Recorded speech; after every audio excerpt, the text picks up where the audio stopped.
And away we go. Good evening, everyone. Welcome to the Omega Files. I'm your host, Dr. Freedom, and joining me tonight is my select panel. Well, we had a couple people who dropped out the last minute, and I contacted a few folks to fill in for them, but we have fun doing this either way. But tonight we got a few things I want to discuss. First, I'm going to go around the panel and introduce everybody. First up, we got Vil. Say hello. Hello. Then we got Alex. Hello. AJ. Hey guys. Ross. Hey guys. Harry. Greetings and salutations, one and all. Okay. And Say greetings or salutations or hey, should say hello. Hello. hello, Frisco. Oh, and Ryan. Hello. Okay, so a lot of people are like, well, let me see, the season's over. What are you going to talk about? And I'm like, up till about 48 hours ago, I was like wondering the same thing. But then a whole lot of interesting stuff came up, on the net over the last, 48, 72 hours. And, I thought these were questions I should put to the panel. And, because I was interested in hearing your guys' reactions, because everybody knows what my reaction is if they watch the show. Okay, now one of the big questions that's been going around is Matt Smith apparently stated that he kind of wished that he'd hung around for another year. Now, so the first question I'm going to put to you guys is, do you think Matt Smith should have stayed on longer? Let's start with Vil and go around. I'm going to say that Matt Smith sticking around longer wouldn't have been bad, but at the same time, I don't see anything wrong with him leaving when he did. It was a good point for him, and it falls within the average for people that play the Doctor. I can't really go so far as to say he should have, but I also can't say that he shouldn't have. I think that it works either way, and I would definitely say that if he hadn't stuck around, or if he had stuck around, that I would hope that, we still got the same result. The next Doctor would have been Peter Capaldi, because I think that he's a perfect pick. All right. Alex, what do you think? Do you think Matt Smith should have hung around longer, or you think it was a good time for him to head out? I think 4 years is a good innings. I wouldn't have minded another year with him. I think that whether he's replaced or not, there are things about the writing that we'll all agree that there are things about the writing that need to be fixed. I think the only things I was sick of with Matt Smith weren't to do with him, but the era, the tropes, the gimmicks. How many more times is he going to pick up a fez? How many more times is there going to be a bow tie? Or, I wear a something now, X, Y, and Z is cool. So in terms of how the 11th Doctor was written, there were things that were overdone, which I would have liked them to have dealt with. I suppose he was meant to be a darker version of 11 in the last season, but at least he stayed on for the anniversary, and I personally thought that last episode he did was a good send-off for that character, so I wouldn't have minded, but I'm not cursing because we didn't get another year of him, and indeed very excited about Peter Capaldi. All right. AJ, what do you think about Matt Smith? You think he should have hung around longer? Or? If he did one more year, it wouldn't have bothered me so much. As long as Moffat wasn't there to ruin it for him, I think. Because of the writing he's been doing lately, it's sort of been kicking Matt's poor little butt. But yeah, I think it was a pretty good run. 1 year wouldn't have killed him, but if he wanted to move on for greener pastures, it's okay too. All right. All right, who's eating? Ah. Okay, Ross? I personally wouldn't have mind if he stayed on another year or not, really. Because I think the send-off he had was a good send-off, and it kind of felt about time for him to leave. If they did another series, I would like to have a series of wrapping up more than they did in that one episode. But other than that, not really. Sure, I'd like to see him back on screen, but time for a change, I think. So, yeah, you think it was a good time, for him to go Yeah. in. All right. Harry, what do you think? I basically feel Matt had done all he could. Time for him to hit the road. Okay, so you think it was a good time for him just to head on out then, huh? Yeah, I mean, he just never really. I think part of the problem with for me with his work is that Moffat just basically had him written in such ways you just could not really get a chance to see the fire, the passion, the stuff that we're used to seeing with the Doctor. And the way Matt's Doctor was written, you just could not see it. All right. Ryan, what do you think? Do you think Matt should have hung around longer, or do you think it was a good time for him to head out? Well, in terms of his career, I guess he had, very little choice. It was a good time to hop out while he still can. I would have liked to see him develop more of a sort of actual, evolve more with Clara, because all we had was the crappy Impossible Girl storyline, and she was just a plot point. And then, of course, we got the Day of the Doctor and Time of the Doctor, where not a whole lot, we didn't get a whole lot of character background. Hopefully that will be explored in Series 8, but of course that's going to be with Capaldi, so we won't really know how well they could have got along. But what we did see, I think, was really good friendship, and obviously that did carry to behind the scenes, but I really would have loved to see him stay on for another year, but I don't blame him for getting out of there.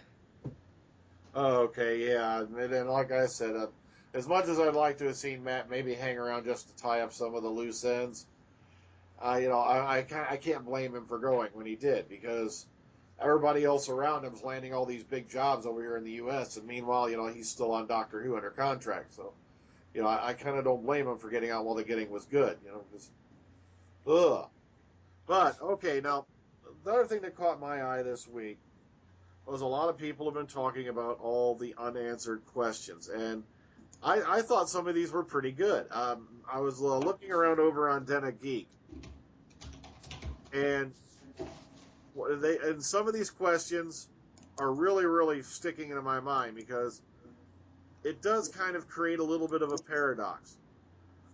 Because one of the big questions, and I'm going to skip right to the second one they had here, is what happened to Trenzalore? If he didn't die there, what's going to go on with that? I don't know. Anyone got any theories or ideas? Or you think we'll just leave it left unexplained? Let's start with Bill. Okay, well, see, this is one I've given a lot of thought. But one thing that has been established in Doctor Who, and to some extent this was also established in the classic series, despite the Doctor sometimes saying quite the opposite, is that time can be rewritten. And one thing that they have shown on Doctor Who plenty of times is that if the Doctor and his companions change something, they're aware of what they changed. My own theories on time travel, that wouldn't work, but this is Doctor Who, and in Doctor Who, that's how they've done it. So those events still happened for them, but for the rest of the universe, they're changed. Time's rewritten. Oh, okay. All right, let's go. Because they did show that happen.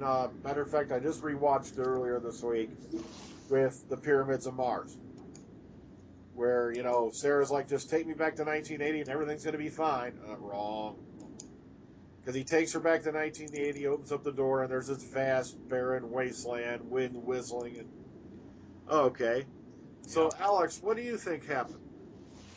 I'd say, knowing the way that Moffat's mind works and the way that he planned things, it was always a bit weird how when we saw the inside of the Doctor's tomb, it was the current interior, and I thought, it's never going to change between now and his death. But no, of course, it's meant to be the Matt Smith Doctor was the last Doctor. But obviously, as has been pointed out online already, if you undo that, you undo the events of Name of the Doctor, which means the Impossible Girl thing never happened, yada, yada, yada. So it's like, it's another wibbly-wobbly, timey-wimey, doesn't really make sensey kind of thing, but predictable with Moffat, because he doesn't like killing anyone. And obviously he's built up to saving the Doctor after all, and you're just supposed to keep thinking about what happens next. You're not meant to cast a critical eye over Mind you, though, I mean, a lot of things I like do have time travel paradoxes in them, like Back to the Future. If you examine them, that it really makes sense. I think even Blink has got some kind of time travel. I have to just rewatch it, but I think someone did point out some kind of flaw. So it doesn't necessarily matter, but it's basically, I guess, what we saw of future Trenzalore has been undone, because obviously it won't be devastated now because the Doctor was there to protect it. Am I right in thinking his regeneration energy is supposed to have destroyed those Daleks? Is that right? Yes. Yeah. Yeah. Okay, I'll accept that. That does have something to do with our next question coming up, so Okay. believe it or not. Okay, AJ, what do you think happened to Trenzalore? Wibbly wobbly, timey wimey, the whole thing. I reckon it's just that it did happen in that previous episode. We saw Trenzalore, the end of the Doctor, and now we don't. It's just been rewritten and it's gone. Okay, yeah. So, no biggie, just a paradox. It could blow up Yeah. the universe. Screw the web of time. Well, that's what Moff does. I know, that's what I was thinking too. Okay, Ross, what do you think happened to Trenzalore? How do you think it affects the timeline and all that now that it's changed? I don't think it affects the timeline at all, because it's happened in many episodes where things have just changed completely. An example being in the next Doctor, the giant Cyberman over London was completely erased out of time because it never actually happened, the event. And the same thing happened in Journey's End and Still on Earth. The Dalek invasion of the Earth and the Dr. Donner thing, again, was rewritten. It was explained in Series 5, I think it was, something like that.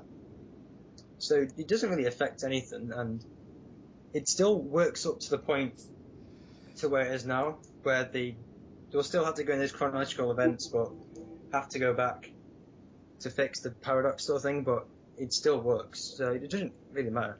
I imagine it being what it looked like when the Doctor arrived there, as Chris was telling me.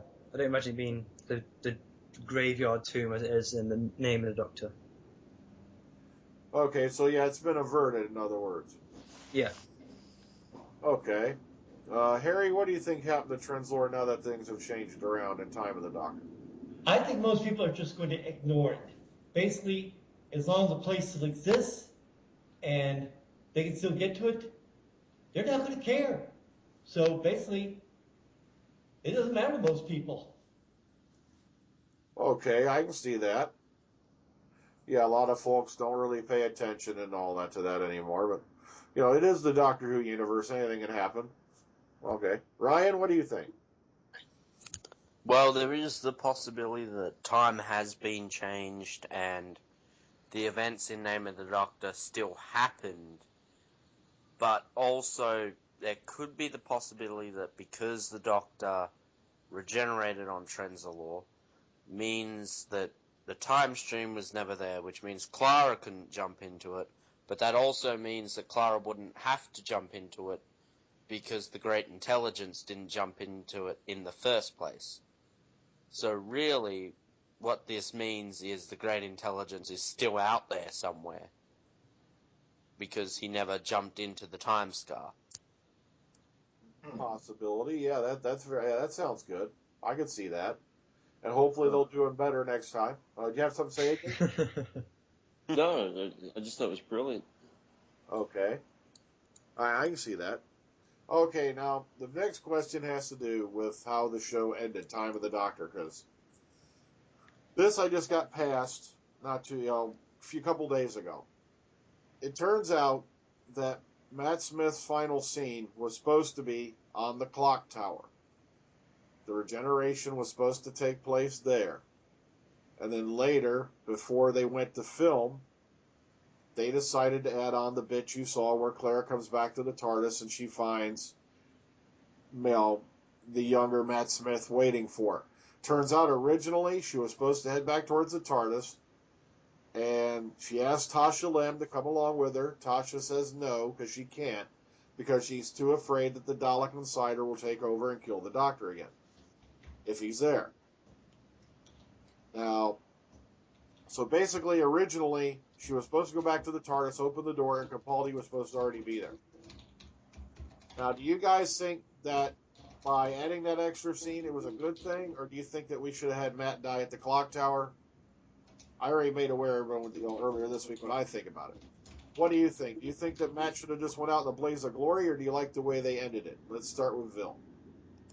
You know, I didn't have a problem with the way that they ended it because it kind of went with how we've seen with the regenerations where the Doctor gets that weird moment where he's going through his transition. But at the same time, I could totally appreciate him going out in the blaze of glory and then us seeing Peter Capaldi in the TARDIS. Okay. So I could literally go either way on this one. All right. Alex, what do you think? Do you think they should have kept it where, he went out in the blaze of glory at the clock tower, or do you like the way they ended it in Time of the Doctor, the way it ended? I suppose now you mention it, it seems obvious that he was meant to die on the clock tower. I'd say there were two positive things to say about the way that they ended up doing it. One, that it was unexpected, particularly the way they showed the 2 feet walking up the steps, and you think that it's going to be Clara seeing Peter Capaldi. The way there were some surprises there. They threw you some curves. Also, I think Moffat's very aware that one of the strengths of Matt Smith as a Doctor, and one of the hallmarks of his era, is that he is very good at giving speeches. And that was a beautifully delivered last speech. So I will say that I think for those 2 reasons, they ended up making the right decision. All right. AJ? The way he went out, I think, was pretty good. I mean, it would have been nice to see the other version of the scene where he goes out in the blaze of glory, but that whole, swinging his arms around in the guitar motion and all that with the regeneration energy was pretty cool. Yeah, you did basically see it, but all they did was they added that last bit on where she goes in the TARDIS and he's there. Because it was supposed to be that big boom when he went with that big explosion with the shockwave. That was supposed to be him generating. But they decided, what happened was, if I remember right, they didn't want Matt to go out with a shouty old man ending. They wanted him to have a proper ending. That's why they did it this way. But Okay. all right, Yeah. Ross, what do you think? Do you like the ending the way it was, or the way it should have been? No, I'm kind of glad the way they did it, with the regeneration destroying the Daleks, and then that sort of cuts to black, and then you see the younger 11th Doctor walk out. Because I just think, because I really like the 11th Doctor. I think he's one of the better Doctors, I'd like to say. I wouldn't have liked to have seen him go out that way and just quickly transition into 12, just have 12 appear. I'd like to see at least some kind of change between them.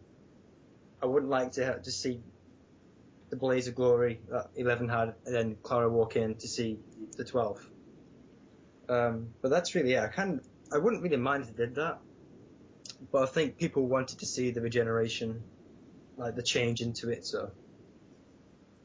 All right, Harry, what do you think? I've got no feelings on the matter one way or the other. I mean, to me, it happened, time to move on. Oh, okay. So you did like the way it ended? I had no feelings on the matter one way or the other. I mean, to me, it went out fairly well. If they'd done it in the clock tower, it would have been one hell of a way to go out. But instead, it doesn't matter to me one way or the other. Okay. Ryan?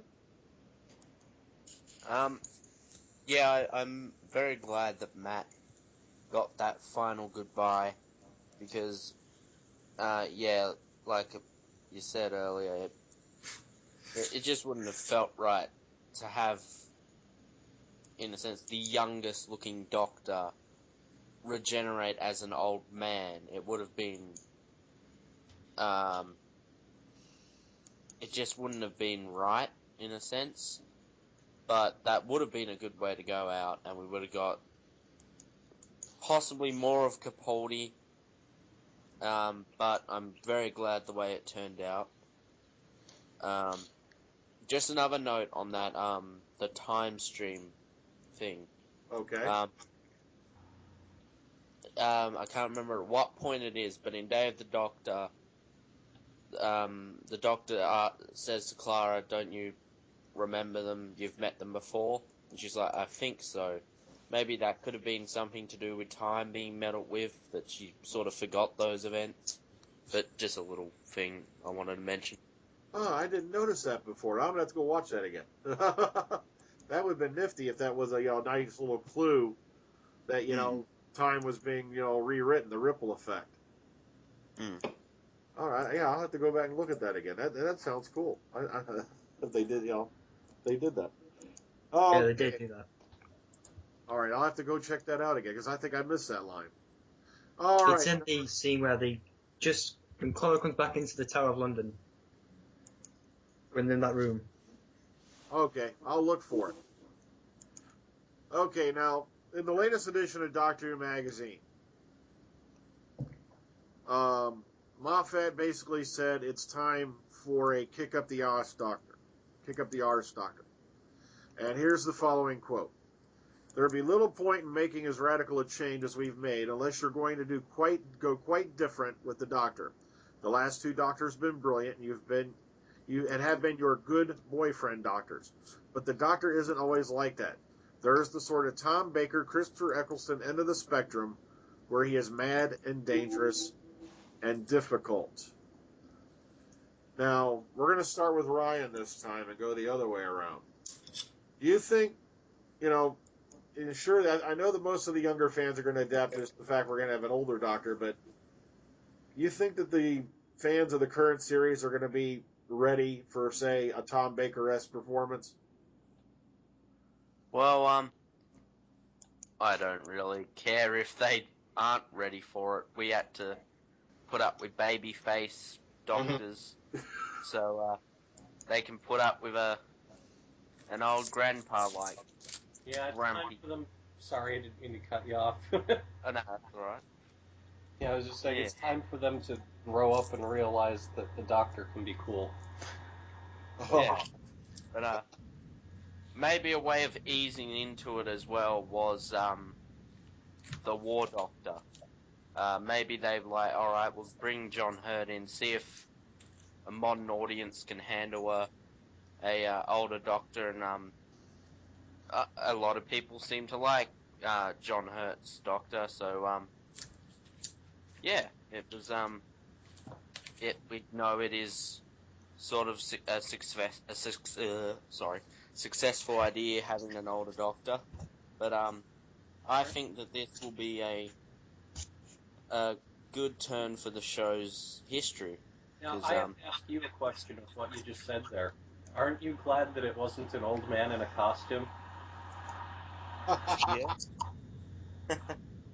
Oh, Jesus. That quote. Ugh. I don't know, but John Hurt, he's such a brilliant actor. I think the guy I could watch 2 hours of him standing there reading a dictionary.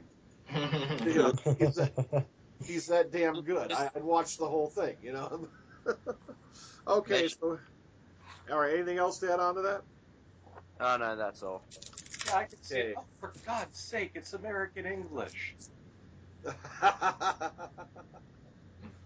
Okay, Harry, do you think the younger fans are going to be ready for a Tom Baker-esque shift back to like a Christopher Eccleston type Doctor? Or, No, and hell no. They don't know those type of doctors. They're so used to this namby-tamby, wibbly-wobbly, time warp type of doctor. They come in with somebody like this, a Tom Baker style, someone who can do all the stuff they've done in the past. Their jaws are going to be dropping. They're going to be wondering, what the hell happened to my doctor? Okay, so you don't think they're ready for it?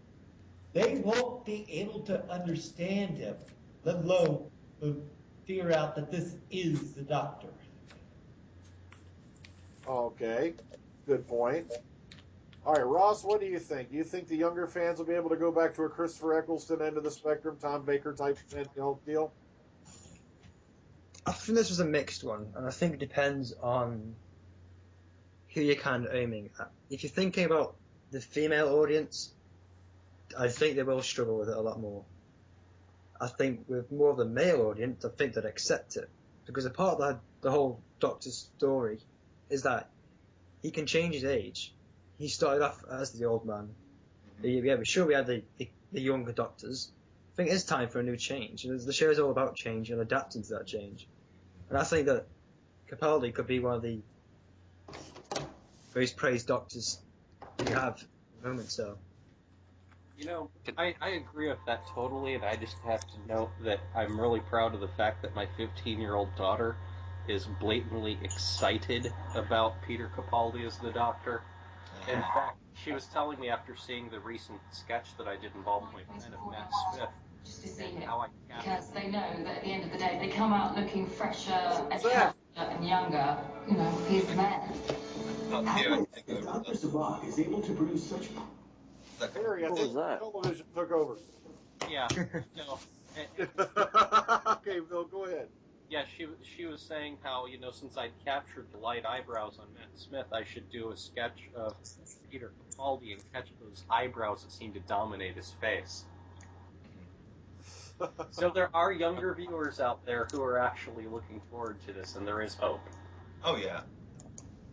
I think that it could be a bit harder for the people that have just come into the show with Matt Smith, and because of Matt Smith, it could be a bit challenging for them to sort of accept this. Because whether you disagree with Stephen Moffat or not, the show has skyrocketed in popularity since Matt Smith became the Doctor. And I'm not saying all of the credit should go to Stephen Moffat, but some of it definitely should, because the man knows how to promote his work. Oh yeah, he's a good PR man. I also think that, in a way, Moffat has also tried to bring this up to get the youngers used to an older Doctor as well. Like, for at least the past 2 years, we've had more references to the classic Doctors than we had in the previous 8 years of the run. So I think he's in a way, he's been kind of like hinting, like, we're going to get an older Doctor. This is what the older Doctors kind of acted like. Get used to it. And I think now the younger audience definitely have a more knowledge of the older series, and a lot more people are getting back to watch it. So I think they kind of are ready for it. Oh, okay. Let's continue down the line then. AJ, do you think they're ready for a Christopher Eccleston / Tom Baker-esque type Doctor? Or? Probably not. And if they don't like it, tough cheese. Because basically it's what we need to sort of give the show its, overall variety of main character. Not Tom Baker's quirky segue, funny little turns of words and phrases and whatnot, but probably someone more like the second or first Doctor. Their mannerisms. Me personally, I think that's another reason why they had Tom Baker pop up at the end of the 50th anniversary special. To make people more aware of older Doctors. Yeah, about how quirky and eccentric he was, because you notice just those couple minutes he was on screen, how many of his old mannerisms he used in just those 2 to 3 minutes. Yeah, that whole shh thing. Yeah, and the thing with the nose and. Yeah, that was brilliant. All right, Alex, what do you think? Do you think the younger audience is ready for a Tom Baker-esque / Christopher Eccleston Doctor at this point? Yeah, I think I've seen surprising reactions. I agree that a lot of the younger viewers, including women, actually seem to be pretty keen. If it matters whether they fancy the Doctor, well, it shouldn't, but some of them do fancy Peter Capaldi anyway. And I think it's and also they obviously want an older audience now, and Doctor Who is something where the audience grows up with the show. So Moffat, to his credit, isn't scared to lose some people. When they lose people, they'll gain people as well. and I reckon they're lining things up to go back to doing some political cloak and dagger stuff on Gallifrey, like they used to with assassination attempts and backstabbing and what have you. And it'll be a different type of drama, which in a way is another way of going back to the Tom Baker thriller.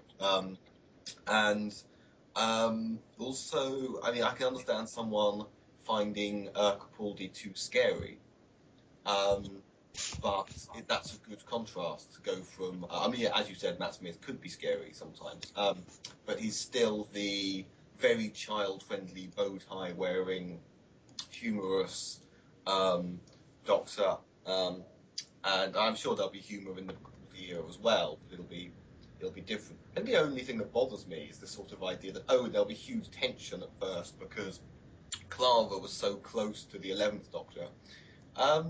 We haven't really seen that, so I don't see what the issue is. I don't think we did see much of a dynamic or chemistry between them. That's part of the problem. But I think people will be won over pretty easily on the whole. Okay. Bill? Well, first I have to say that I'm going to miss Bill Nye, the Time Lord guy. He was in line for it. Really? You know, Yes. Yeah. Bill Nye was actually asked, I believe, to play the 9th Doctor. He turned it down. I think that he will be good. I think that audiences are ready, but I have to state my objection to one statement: Tom Baker / Christopher Eccleston.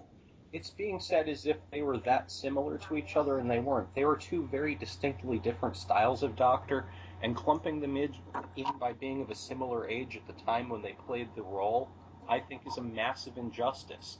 I think that people would probably be more inclined at this point, especially after what they did in Error of the Zygons, to have a Tom Bakerish type of Doctor than, say, another Christopher Eccleston, who is more accessible to the younger viewers in terms of how soon it was that it was on, how soon ago. So I think that the question is kind of flawed in that respect.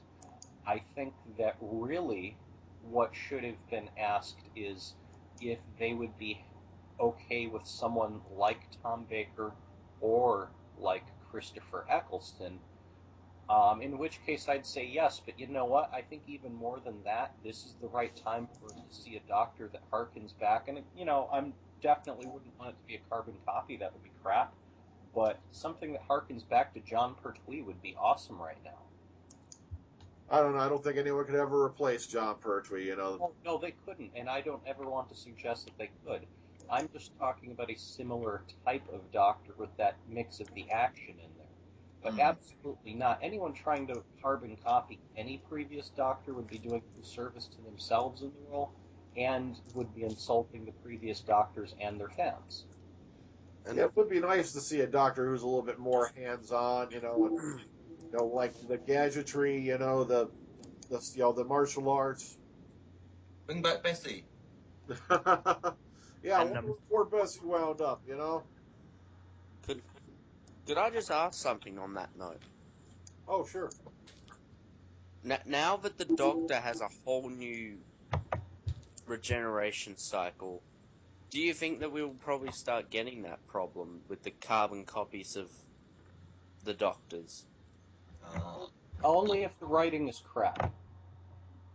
The only thing I can say on that is that it has been hinted that Capaldi's costume will resemble Hartnell's. Yeah, it's been hinted at. So, but what I'm hoping they're talking about is it's going to be like, you know, the old type black coat with, you know, maybe some other things thrown in. I suspect not. I'd love to see a Doctor go back to, like, you know, the black coat.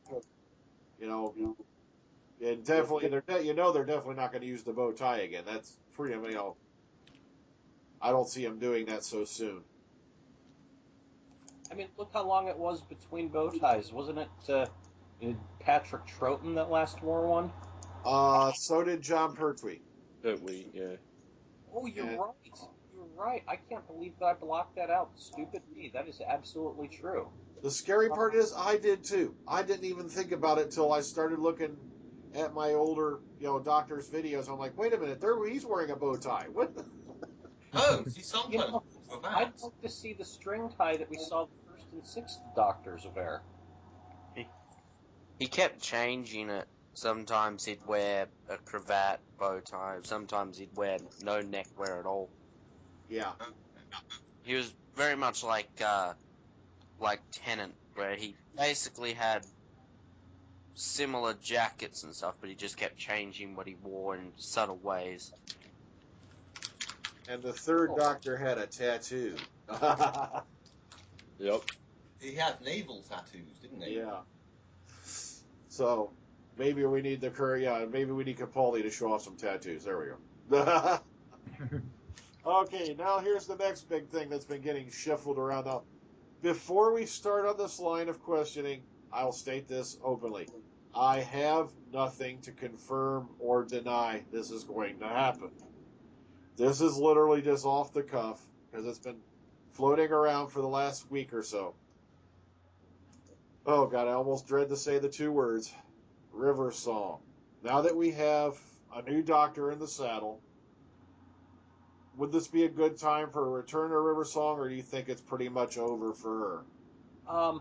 Well, I was going to start with Ryan and go around, but if you've got anything right off the cuff, go ahead. Okay, thanks. I wanted to say River Song has been played to death. She's a great character, but it's one of those characters that you have to let that tragedy happen and you have to let her go. So I don't think that this should be a time for, another River Song to pop up. Now, that said, if they could work out a way to use River Song without, changing her timeline and basically beating us with a dead horse, I would say why not bring her in maybe 2 series later when Capaldi's been around and she's had time to rest. And it's the same, okay, I love the Daleks.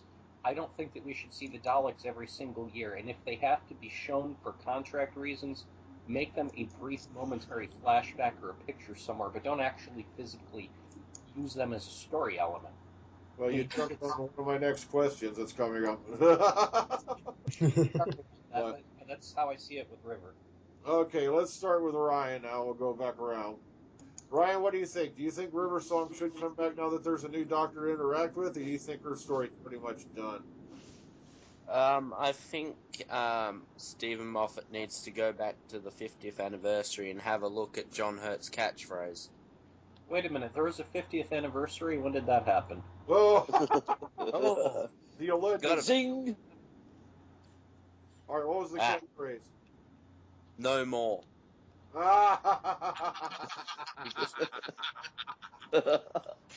Okay. One of the And I few hope things to come out of the 8th anniversary. Alright, here's a way they can use River Song as Capaldi's drunken imagery. Alright. He's conjuring her up with his, it's sort of a way of telling him to get off the booze. Ooh. Okay. Harry, what do you think? Good time for River Song to come back, or should we just leave her where she is? Leave her alone. Less said of the lady, the better. She went fine for Matt Smith's Doctor, but as far as I'm concerned, she's had her run, so to rest in peace. Alright. Why am I getting weird? Why am I getting weird viral images of leave River alone? Let the river run. Oh. I got a lot more images in my head right now. Okay, Ross, what do you think? Do you think it's a good time for River Song to come back, or do we think we should just leave her where she is? As much as I love Alex Kingston, leave how she is. I think how she went to Name a Doctor was a good ending for that sort of arc for the 11th Doctor. I think there's not much more they can really do with her. Maybe if she went have maybe that one-off adventure, but there's not really much you can do with her now unless they completely change them up. But yeah, just let her rest in peace. Okay. AJ? I think poor Riversong's been dragged behind a bus over a gravelly road, been used a bit too much. probably needs a year or two break. If she's to appear again, maybe a year or two break would be nice. Just to give a a build up to a story, maybe. All right, Alex. I pretty much agree with everybody. I loved the River Song storyline. I love how they were able to sell the idea of a married Doctor to me. Because if 10 years ago, if you said Doctor Who's going to come back, but he's going to have a wife, I'd have said, I don't see Doctor Who that way, I'm not going to watch it. But I think it was written in enough of a Doctor Who-y way. And I love Alex Kingston. But yeah, that story arc, that character, that was wrapped up, that's had its day. I mean, that you can't do a goodbye like the one they did, and then just have her turning up at some point and saying hello, sweetie, even after a year or two's gap. I think that the dead should stay dead this time. You know, in all fairness, I just have to interject and say that you have to remember that Stephen Moffat likes to write a lot of things in a hooey way. Yeah. Yeah, it's all right. You're crazy if you think Stephen Moffat can keep somebody dead. Good point. Yeah, it's just all right. Bill, do you have anything else you wanted to add, or do you, I think you pretty Yes, much? once upon a time there was war, famine, pestilence, and Stephen Moffat, but then he got replaced by death.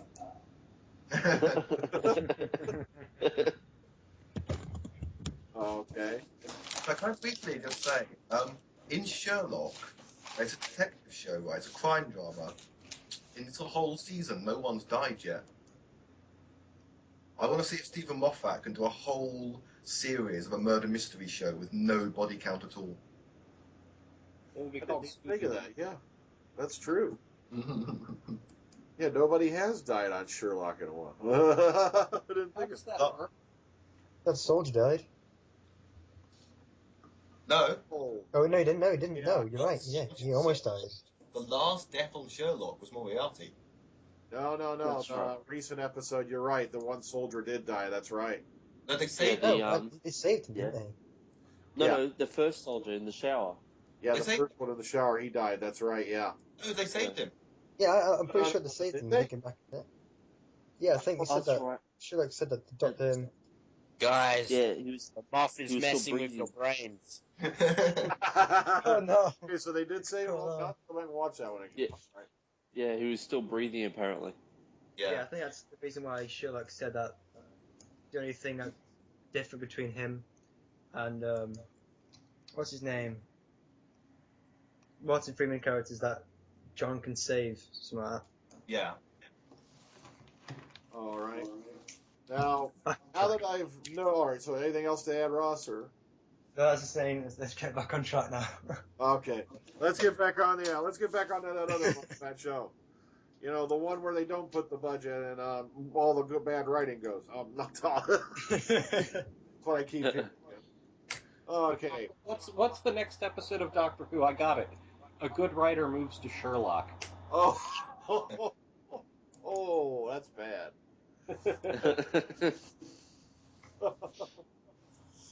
Okay, now I know you've all seen the filming pics for this week. Beginning of the week, they were filming over in at the Maltings, and I don't know. I've heard that they're pronounced Splout near Cardiff. So now we know for sure the Paternoster gang are going to be back for the opening episode. Is there anything in particular that any of you'd like to see, you know, with the new Doctor and the Paternoster gang, or any particular interaction or anything like that? Let's start with Bill and go back the other way around this time. Vastra naked. Oh, I had to say that as a joke. To give that a serious thought, though, I would just like to see good interaction with the characters, and while I understand that Strax is supposed to be kind of comedic relief, I'd like to see a side to Strax that gives me hope for the Suntarans for a change. well, you're not the only one. But, you know, I have no problem with those characters. I think that they deserve the spin-off, but for crying out loud, can we keep him amusing without making him just utterly stupid? As one of us would say, you know, we had Strax the Suntaran handles the Cyberhead, and next will be Eric the Dalek. Need the Dalek. Still, Eric the Dalek will be begging the Doctor to get a Japanese companion. You're more likely to see death in Doctor Who than an actual threat posed by the Sontarans. Okay, Alex, is there any particular interaction you want to see with the Paternoster gang and the new Doctor? Yeah, because the potential for Strax as almost like a Worf character in a way, that he's out of his culture, he's out of his frame of reference, without putting in pointless, like when there's a scene in the Crimson Horror, and I mainly like the Crimson Horror, but a whole scene that existed purely for Strax comedy, just as in the middle of the battle, just as time with the Doctor got going, because the first 20 minutes was just joke after joke anyway. But suddenly, Sirius, it's the siege of Trenzalore, suddenly, you know, a Laurel and Hardy Sontaran sketch, and they're both Strax, blah, blah, blah. There is so much potential. If they are going to bring back Sontarans, and I believe this is true, that there's going to be a proper serious Sontaran story. Not that I thought that Sontaran strategy on Poison Sky was particularly great. I found it a bit forgettable. So they've never really properly done Sontarans well in the new series anyway. But if they do, Strax facing the dilemma, because he's changed, he's been among humans for so long, he tries to be a Sontaran through and through, but is there conflict? Do you not know what side he was on? There's an interesting angle to explore there. As for naked Madame Vastra, they'd have to finally answer the question of why these lizard people have tits. That's a good question. It's called ratings. It's the oldest question. Hidden in plain sight. Oh god. I never thought of that.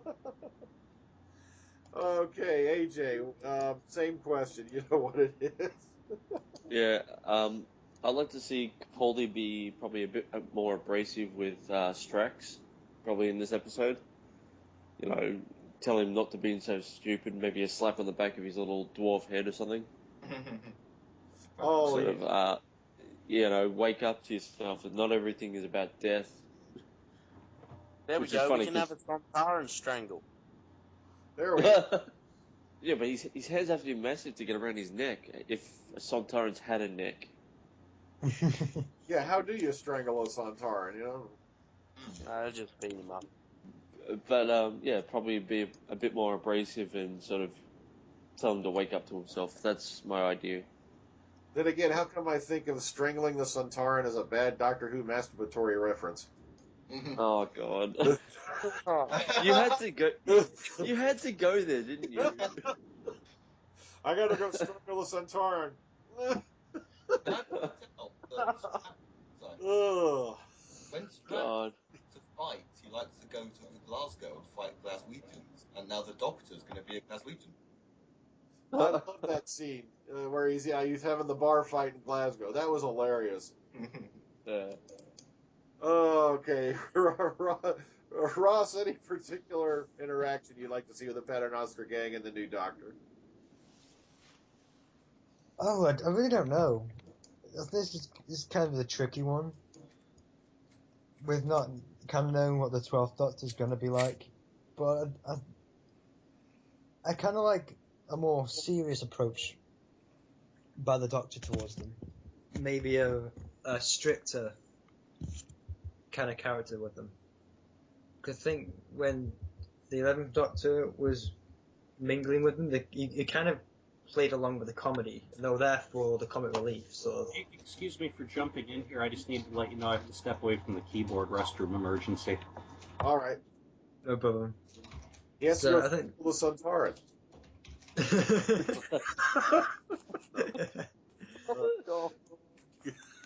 Okay, go on, Ross. So I think I just like a stricter Doctor with them. I think get him more into a serious approach.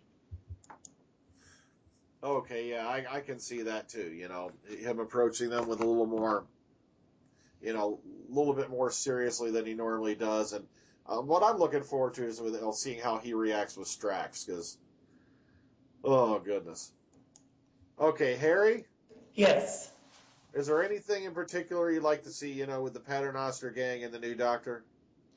I'd like to see some references to the way it was in the classic era. In other words, our Sontaran be reminded, look, you're here for a mission.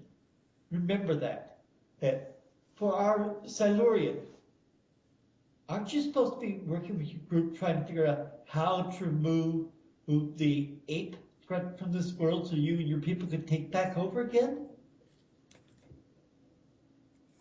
Okay, I can see that too. Yeah, it's like, wait a minute, hey, aren't you supposed to be here to infiltrate and, aren't you supposed to be plotting to take over the world, or something like that? I think they answered that in A Good Man Goes to War, because Vastra was anti-human until she met the Doctor, so she's changed as a result. So also, if that were her plan, she wouldn't have married a human. She's married to one of the monkeys. True. And poor Strax, the odd man out. Talk about being, in a weird situation there. Third wheel. All right. Ryan, what do you think? What would you like to see with the Paternoster gang and the new Doctor? Well, I'd like for the first bit when Capaldi steps out of the TARDIS, he's feeling quite peckish for some potatoes and comes across Strax and decides to have a little bite on his head. Realizes what he's done. He's like, oh crap, I'm going to need to get a new Sontaran mascot. But I'd like there to be some sort of shock from Vastra and all of that. I'd like Strax to comment a little bit on it. And just with the ever so charming comparison thing we have just come up with for stroking the Sontaran. I don't want to know what the hell a probic vent is now. The probic vent. Ah. Okay. Next question has a lot to do with something Vil said earlier. And what it was is I was running around a couple days ago and an article popped up that I thought was really, really struck home. And the title of the article was, Are the Minor Monster Returns Ruining Them? And the opening paragraph, let me read it here for you real quick, because this pretty much was dead on. Okay, beginning in the Stolen Earth and continuing vastly throughout Moffat's tenure, past enemies have reappeared frequently without really bringing much to the overall story. While it's nice to see the popular monsters recur, as it shows how much the fans have taken to them, I believe it really does take something away from their main appearances. In the classic run, the Daleks were so scary because you never knew when they'd turn up, and you often didn't see them for a few years. Now, though, it's barely a few episodes where they turn up, and quite frankly, it is generally accepted that the Daleks are no longer scary. I'm back. Okay. Did you catch the last bit of that? Yes, I did. Okay, so that's what I mean. It was alluding to the point you made earlier. Yeah, so, sorry guys, disappearing there, but I had to go leave with Stephen Moffat. I had to up a 50th. Okay. So, the point he's getting there is they keep bringing back all these different monsters in little pieces here and there, but at the same time, it's kind of taking away from their appeal, because, especially the Daleks. Now, in your opinion, and this is a good question, what do you think that they're going to have to do to make the Daleks scary again? And let's start with Vil and go around the other way. Making the Daleks scary again would not be as difficult as everyone makes it out to be, except that egos get in the way. What you have to do is you have to stop holding the Daleks by the plunger and making them basically child-friendly. You have to not use them so often, and when they pop up, come on, these guys are space Nazis. Let's portray them like that again. And if they would just do that, It would be awesome. That's all that it takes. This isn't rocket science. All right. Alex, what do you think? Right. Now, I'm going to say something controversial because I know that you don't like Asylum of the Daleks. I personally do, and here's my defense of Asylum of the Daleks. That twist got to the heart of what it means to be a Dalek, what a Dalek is, why it's a horrific concept, in a way that we haven't seen for years. Because any other thing, we need a big shooty, zappy monster in big armies. Obviously, in the Time War, it's unavoidable because they needed the threat, the enemy. Time of the Doctor, I can see why it's the Daleks left at the end. Although if it really is, they're going to open with Daleks this season. And someone said, "Oh, Daleks in Victorian London." Yeah, well, actually, we did see Daleks in Victorian London. We saw it in the Troughton era, which doesn't all exist, unfortunately. But a third Dalek story in a row, it better have more to it than the Daleks being shooty, zap. Apart from Asylum of the Daleks, when was the last time that they were anything other than big shooty, zap? True. I would have to say the Cult of Skaro when we first saw them. Yeah. Yeah. I can agree with that too, yeah. I was amazed to see banter from a Dalek when he said, "This is pest control." I fell out of my chair laughing.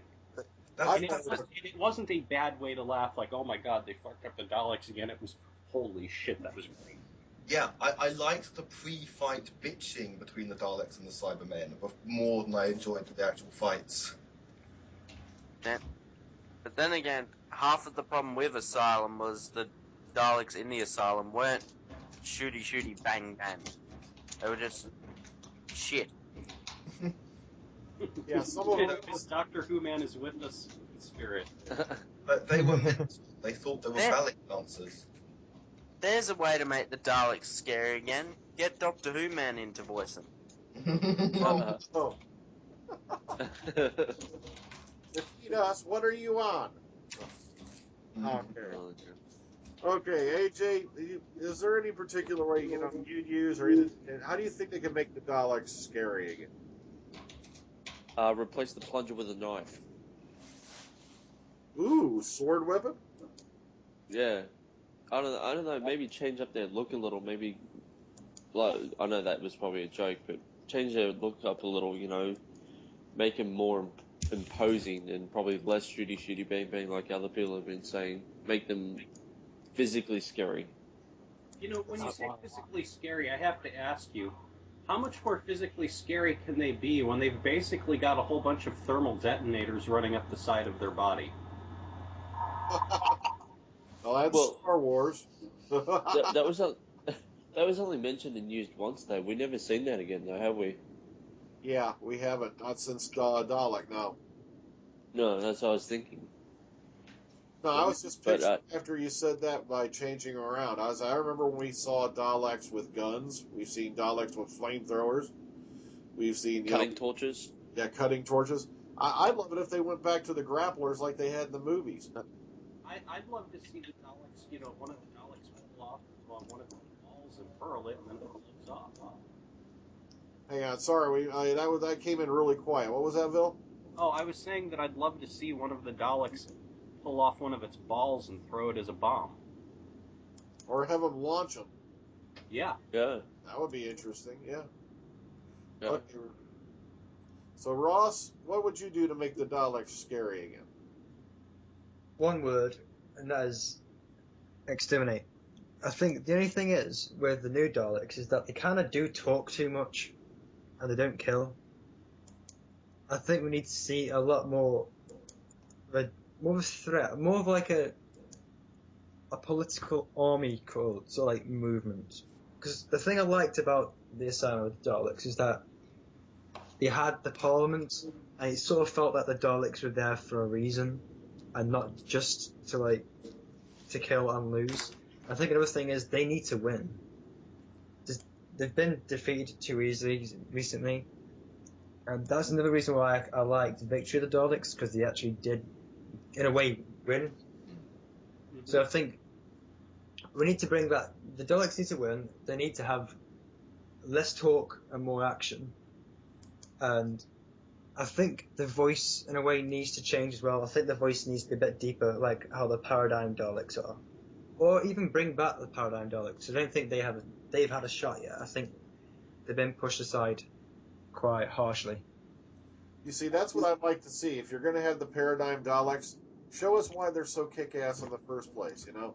They didn't really do that. They just rolled them out, and then that was it.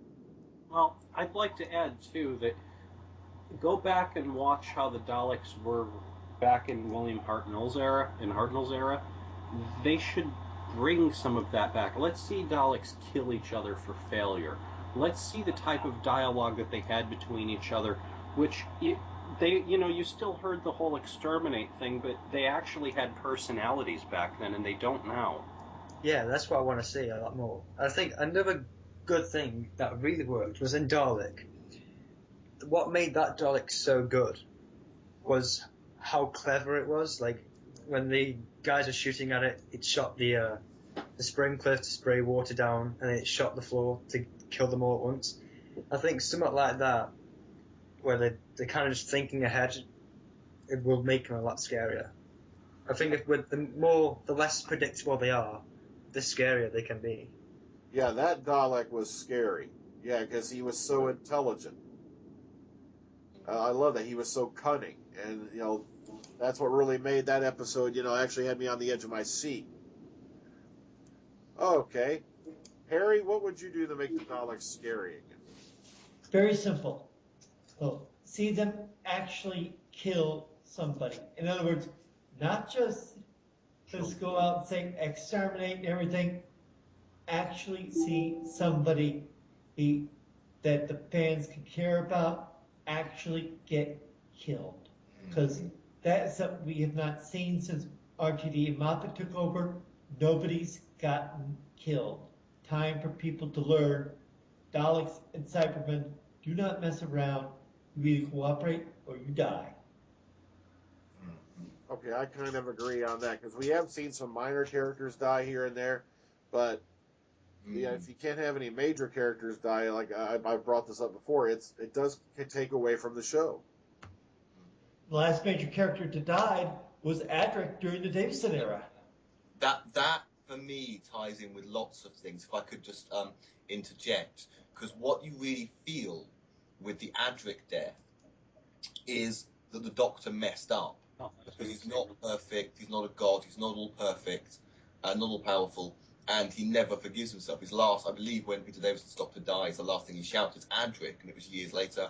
The reproachful looks from Tegan and Nyssa, the Doctor messing up so that an actual companion gets killed, is the kind of thing that is seriously missing from the writing of New Doctor Who. Also, if I could see a classic series death, it would be the death of Mavic Cheng if they ever find the Dalek master plan. From the telesnap reconstruction, the scene where Mavic Cheng gets killed. It's just, I know if that exists somewhere, that'll be fucking fantastic. Oops, sorry, F-bomb. But they need to do something like that in the new series as well. Or Sarah Kingdom died in that series too. Yeah. And she got it from the Time Destructor? Mm-hmm. And that was a really nasty death right there. She wound up like a skeleton or something, wasn't it? Yeah, she ages to death. Yeah. Okay, yeah. A combination of things. They're so far so good. All right, let's go with Ryan. What would you do to make the Daleks scary again? Well, I look back at, in my opinion, two of the scariest Dalek examples. Genesis of the Daleks, I think, is possibly the scariest they ever were in the classic series. Just the camera angles they were caught from. For example, when the Thals are in the trenches and all you see are the Daleks going above the trench. And of course Dalek, which it's sort of funny, isn't it, that in the new series they sort of can't get it right when they have multiple Daleks, but when it's just one Dalek, it's the scariest thing ever. Mm. It's sort of like the Xenomorphs, isn't it? Like, they're just terrifying when it's just one of them. But Yeah. Yeah, it's very much the same with the Daleks. I really think that it would be really interesting to just have a one-off, just like one Dalek just causing mayhem, just to sort of show how powerful they really are, which has been lost in other episodes. And it didn't help either that their last two appearances, they sort of needed to be there. Because, of course, when you have a collection of the Doctor's greatest enemies, it would make no sense to not have the Daleks there. And, of course, the Time War, they had to be there. But, just have one story with one Dalek, just to see if they can do that again. Give them a little rest after that, and then see what they can do from there on. Only have Daleks when they're not interchangeable, when it actually there's a reason for it to be Daleks or a Dalek. And I also I keep interjecting, but I think Brian will back me up here. I do recommend listening to I, Davros. I recommend listening to Big Finish period when it comes to the Daleks, because it's like night and day. When I listen to Daleks on Big Finish audio, they actually have me on the edge of my seat. But now when I see them on the show, it's like, eh. And I have to ask, since you mentioned Davros, is Terry Malloy playing Davros? Yeah.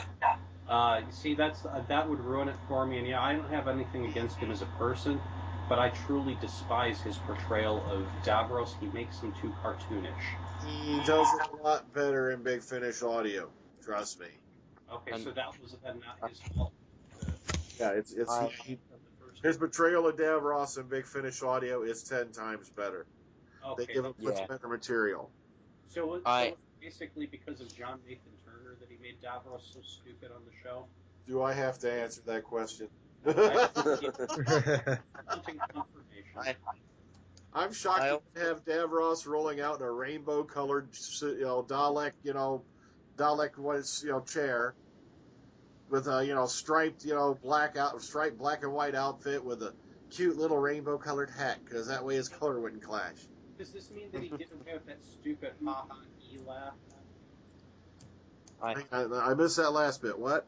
Does that mean that Malloy did away with that stupid ha-ha-he laugh that he had for Davros? Yeah, he doesn't use it as much and all that. Like I said, in Big Finish, he got a lot better scripted material for Davros than he did on the show. Good.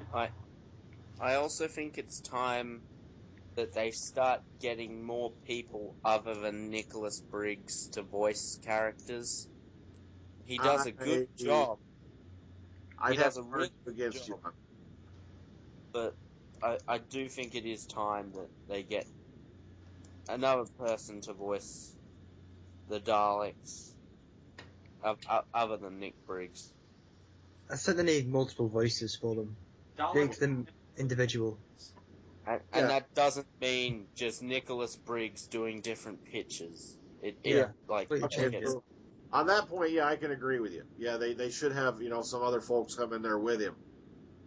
And I believe in Destiny of the Daleks as well, David Goodison voiced some Daleks as well as played Davros. Mm-hmm. There was Michael Wisher did it or something. But if we can't get Julian Bleach to do Davros, it would be nice to have him come in and voice some Daleks, maybe. And plus, if they do bring back Davros, don't make it for a 5-minute, oh, look, here's Davros spot like they did in, Parting of the Ways and all that. He's basically, oh, there's Davros. It's like, I think he should have a lot more to do than he did in his last appearance. And I just sort of loved how they kept him in the shadows for most of the episode, and then they sort of did a big reveal, even though, most of the people already knew who the hell he was. Mm-hmm. Yeah, Julian Bleach's performance of Davros was exemplary. I loved it. It was brilliant. Yeah, but he just didn't seem like he did a whole lot. Yeah, he was so much like Michael Wisher. Yeah. His performance of Davros honestly made me think of the Davros that I loved, which was in both of Tom Baker's episodes. It was fantastic, and it was such a break from how they had Malloy play Davros under the first Stephen Moffat. That's what I like to call John Nathan Turner, the prior incarnation. Michael Wisher was brilliant, and I think Julian Bleach is the first person really to take over from. I do like Tony Malloy, but yeah, he did justice to a character I suppose Michael Wisher created in a way. Okay, now we're back to the final. Now we're on to the final question. And this leads us back to unanswered questions in the year. Okay, as you all know, Clara first was able to call the TARDIS because somebody gave her the number, and all she ever said about it was the woman in the shop. Now, I just want your own personal preference. You don't have to, make up, just say who you would like it to be. If you had a choice, which past character or companion would you like to have been the woman in the shop who gave Claire that number? Let's start with Vil, and we'll go around. I have 2 picks in this order. Okay, go ahead. Susan Foreman or Romana. All right, good choices. Alex? Oh God, I can't decide. Trying to think of what would actually make sense. Who would know? Who'd have the? Because some people think that it's been suggested that it somehow was Clara, but that's a bit. River could be an obvious one, I suppose. Actually, the fact that River and Clara are connected later, I would suggest the implication may be that it's supposed to be River, and I'll just say River because it makes the most sense to me. All right, AJ. I'm just trying to think of someone. Probably maybe a parallel version of Rose who made it to the universe, maybe. All right, Ross. I really don't know. Well, who would you like it to be? I'd like it to be someone who we haven't actually met yet. True. That's a good option. No one's even thought of that yet. No. It could be a companion. Yeah. But if we're doing like a possible past companion, I don't know. I'd want to see sort of more from the classic era. Maybe Ace or something like that. There we go. That would be nice. I'd love to see Sophie Aldra back any time of the day or week, Okay, Harry, who would you pick out of the past companion or anybody to be that person that gave I have 2 in mind. Who? I've got 2 in mind. All right, go ahead. Or Tegan. Well, all right, there we go. Yeah. Never heard that name in a while. Or, okay, Ryan, who would you pick? Peter Capaldi in a dress. Oh. Seen that, and it's not a pretty sight. Exactly. I'd like to see it be the Doctor's mother. Oh, you mean the character from End of Time? Yeah. That lady. Okay. I could see that too. That would be nice. That'd be something completely different. I'm surprised none of you went for the obvious. With the Chiswick connection on the address on the one letter and all that. Donna. Donna Noble. Because that's Donna? Work. Donna doesn't remember. No, subconsciously though she's still doing things. Oh, That's true. Remember, she bought the book, pointed them towards the one character in the End of Time, and she didn't realize she'd done it. Yeah, but the thing is, too, that this sounded like something that was more consciously done. True, also. Well, that's just been the big, that was the number one so far. Everyone's been guessing. Maybe she knows it's, like, the best help, but she doesn't know it's the Doctor. Yeah. She doesn't know why, she just knows it. Yeah. She just subconsciously wrote that number. I have quite potentially just thought of the hardest question ever to be answered. Huh. Where's Steve Moffat's brain? All right, I have to say this. I'm going to say this openly. Moffat's done wrong things, but he's also done a lot of good things. As Ross brought up, there have been more classic series references since Moffat took over than in the entire RTD era. He did one great thing, and it was called the first 3 seasons of coupling. Oh, Yeah. The fourth was shit. So If okay, so Ryan, what was your question? if Moffat was holding you at bad script point, like he was holding a knife to you or something, and said, okay, you can pick out of these 2 characters which you'd like to have this story based off. River or Rose? okay, River. River. Yeah. I'd say River. Yeah. To think. River? Yeah. Unless it was series 1, Rose Tyler. Yeah, it's just poor Rose. She's been beaten more to death than poor River has. Okay, guys. Well, unless anyone else has anything else before we close, that's pretty much all the questions I had. Any other thoughts? I can't think of any. I don't think so. Okay. So let's go around and get everybody's goodbyes, and we'll bring this one to a close. Vil, any parting thoughts?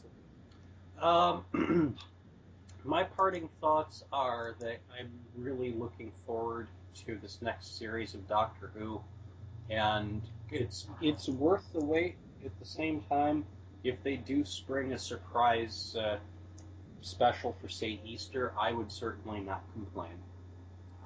Oh, that's right. I forgot to say the one bit of good news. That reminds me. From what we read in Doctor Who magazine for this year, or for this last one that was just issued Thursday, there are no series splits from now and next year. Woohoo! I said it's worth the wait. Yeah. So no series splits for this year in 2015. That's pretty much confirmed now. All praise the mystical Lord who gets everything right. Okay. I don't fire praise. No, It's still going to mean we have to wait the same amount of time, though, isn't it? I will not go out tonight and go to a statue that has a perm wig and sacrifice a chicken to it or something. No, I'm not going to. Okay. Alex, any parting thoughts? Only that I'm looking forward to Doctor Who, mainly thinking about is it tomorrow or the day after that Sherlock's going to be on, and I just we have to find things to fill the gap rather than go stir crazy over was it 6 months? But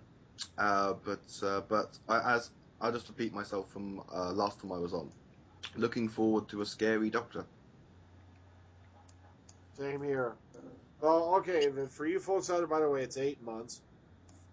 And for you folks out there who have not done it, embrace Big Finish Audio. Can't say it enough. Okay, AJ, any parting thoughts? Looking forward to the new Doctor, new series. Probably a new opening title sequence and theme, hopefully. That'd be awesome. I'd love it if they went with that clockwork one that one fan made. Yeah, I saw that one. That was awesome. Yeah. But, yeah. Hoping for a good year this year. Okay, Ross? Yeah, looking for a really good new series of Doctor Who. It's quite a long wait, but I guarantee it's going to be one of those series that are going to be worth it. Looking forward to the 12th Doctor, and hoping that it's going to be a great one, so that's me. Okay. Harry? All I gotta say is, I'm hoping and praying that Capaldi brings back not only the fire and passion that I miss from previous Doctors, but he brings it back in a way, the excitement, something that will get fans of the classic era wanting to come back and watch the show again. All right. And Ryan? All hail Hawaiian shirts and question marks. Oh, no. We will never go back to that, thank goodness. Never again. Yeah. Well, folks, that's all I have for tonight. Enjoy the rest of your evenings. I'd like to thank each one of my panel members for being with us tonight. And that's all for the Omega Files this time. Take care, ta-ta, and have a great evening.